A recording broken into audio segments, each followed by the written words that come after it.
and welcome to the Short Stuff. I'm Josh Clark, and this is Charles W. Chuck Bryant, and Jerry's there. She doesn't have a sound associated with her because she's already listening to sound, and this is Short Stuff. Yeah, we're doing one on the different color noises, white noise, brown noise, pink noise, and Jerry literally just said, hey, I'm listening to brown noise right now, which I've never heard of anyone just listening to noise unless they were trying to sleep or, at a place where they were trying to block out other noise. But I think Jerry just said it helped her relax or something or concentrate. Focus, what'd she say? I think she said. Yeah, kind of the same thing I said, but in it with a different word. I used to try it too during work. It is supposed to help you focus and at the very least drown out other noises. But it just didn't take with me, at least at first, at least for working. I get you it. You do ambient music now, don't you? Yes. Yeah. But I get it for sleep, for sure, which is what most people use it for. Jerry's an odd duck. Yeah, and I have been on record before. I'm a brown nose adherent. Brown noise. Didn't know, apparently. Did I almost say brown nose? Yeah, I think you did say brown nose. It can also be called red nose or red noise, which I didn't know. But brown noise, as I've demonstrated on the show, if this is white noise, this is brown noise. And this is pink noise. Wong, wong, wong, wong. Brown noise is deeper, has lower frequencies, it's got more bass, minimalizes that higher frequency. And I didn't really know this, but apparently you can liken some of these to sounds in nature. And apparently brown noise is more akin to a river rapid or a heavy rainfall or thunder. Yes. Distant thunder. Rumbling thunder even. Yeah. Yeah. So obviously that's very alluring. Everybody likes those sounds. So brown noise makes sense. And because there's also white noise and pink noise, you think brown noise is just named after the color brown. For some reason, maybe it evoked the color brown in the person who named it. Wrong. There was a scientist named Robert Brown from Scotland who in the very early 1800s was looking at pollen grains through his microscope and saw them basically dancing around. And he said, this is not possible because pollen is not alive. And he had no idea what this was, but he published his paper so that future generations could solve it. And apparently no less than Albert Einstein took it on and found this was an excellent demonstration of atomic particles interacting and basically moving ultimately these pollen grains along. And the reason that it's named after Robert Brown, brown noise, is because he tried to figure out how to quantify these random movements, right? Yeah, and this is a part, I don't know, this is way above my scientific pay grade, so I'm not sure how you go about this, but he devised this mathematical formula to predict the movements of the pollen and used that to generate an electronic sound, and that was brown noise. Yeah, well, other people who came used his formula to generate sound. I don't understand it either. But yeah, so the sound of brown noise is literally the formula for the sound of pollen moving, which is just kooky to think about. It is, but it's pretty cool too. I just think it's good fact of the show, I think. Yeah, I mean it's all math, so technically you could use math to translate into other kinds of math, I'm guessing, but just the idea of figuring out how random movements can turn into sound is just, I love that stuff. Yeah, me too. Let's talk about this offline, Chuck, while we take a break. All right.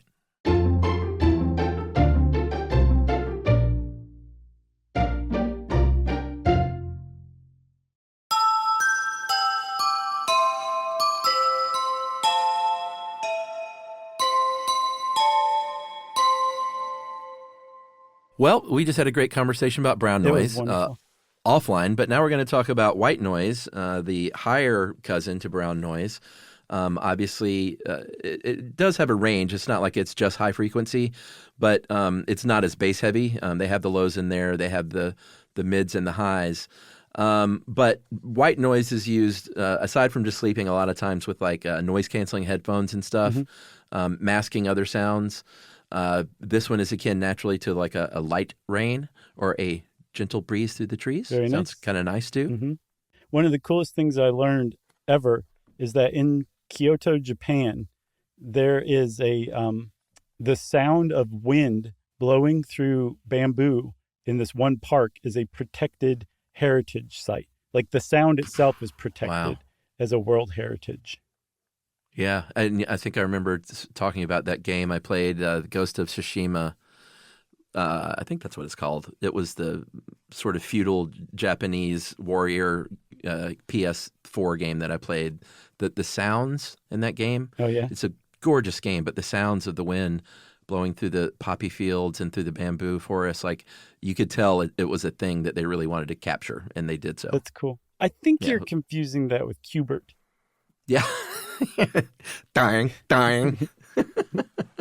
All right, what about pink noise? Pink noise is a little different. It's kind of like the compromise between white noise and brown noise.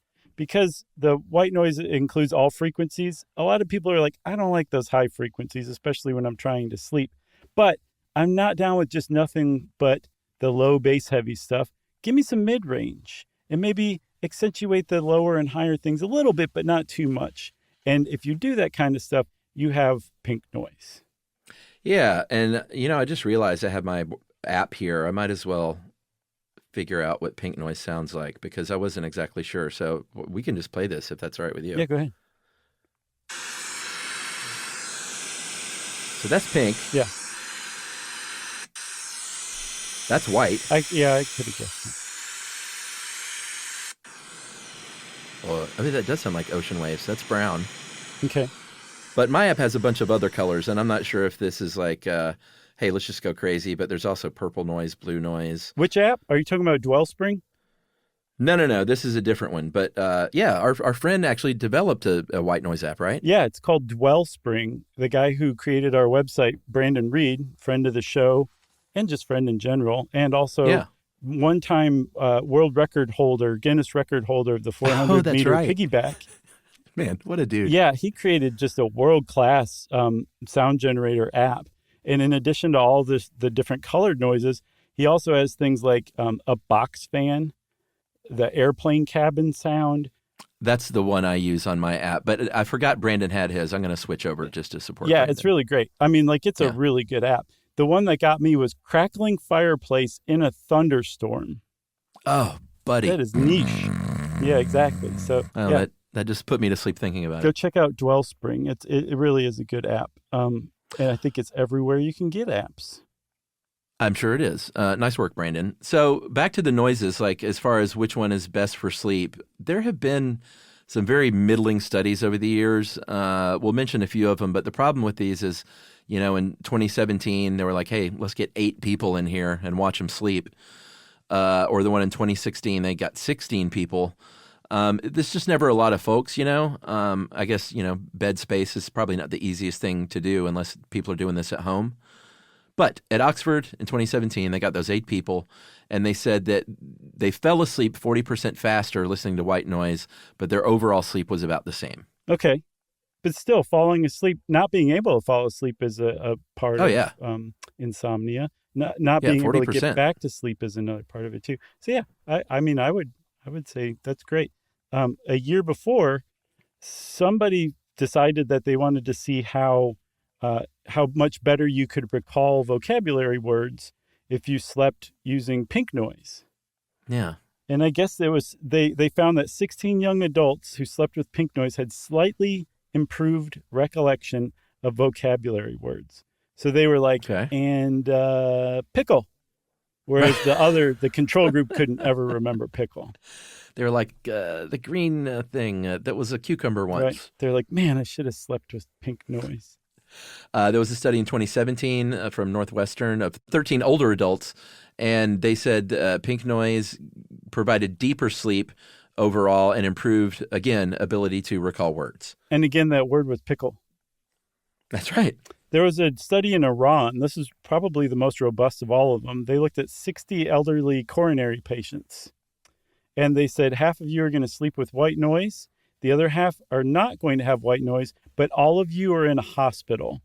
And if you've ever tried to sleep in a hospital, it should be illegal, the sounds that they have, because your sleep just deteriorates the longer you're in the hospital. It's awful. Yumi took care of her brother when he was in the hospital for like 3 weeks. She would stay there overnight. It's tough. She would, in addition to just all the bings and the beeps and all that stuff, the nurses come in and they're just like, hey, how's it going? It's time for your blood pressure.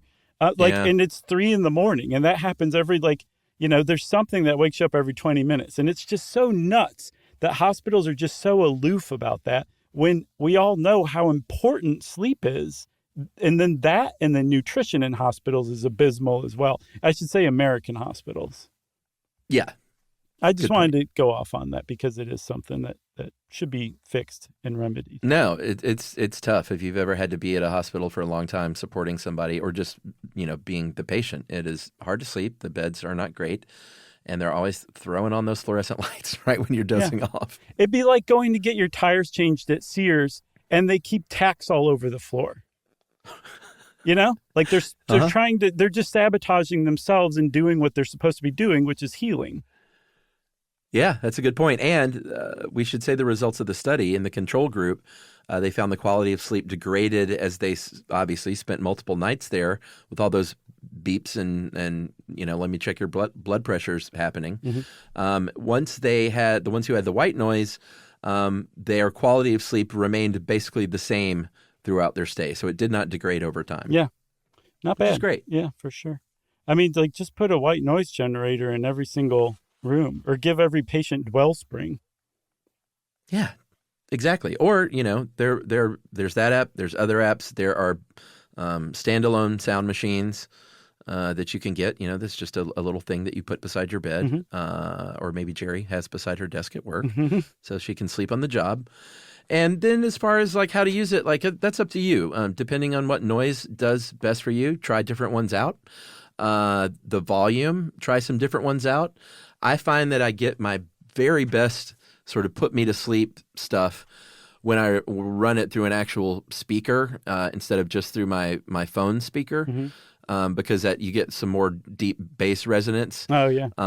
And my napping trick is I will put a pillow over my head and face and stick that phone under there with me, and it creates this sort of echoey, not echoey, but it traps the sound. It's like a cavern of sound, and that really gets me out. That and 3 shots of rum. Yeah, the afternoon rum. You got anything else, man? I got nothing else. I think that was very nice of you. You gave some great advice to people who have trouble sleeping, which my heart goes out to people like that for sure. Yeah. I guess that means Short Stuff is out. Stuff You Should Know is a production of iHeartRadio. For more podcasts from iHeartRadio, visit the iHeartRadio app, Apple Podcasts, or wherever you listen to your favorite shows.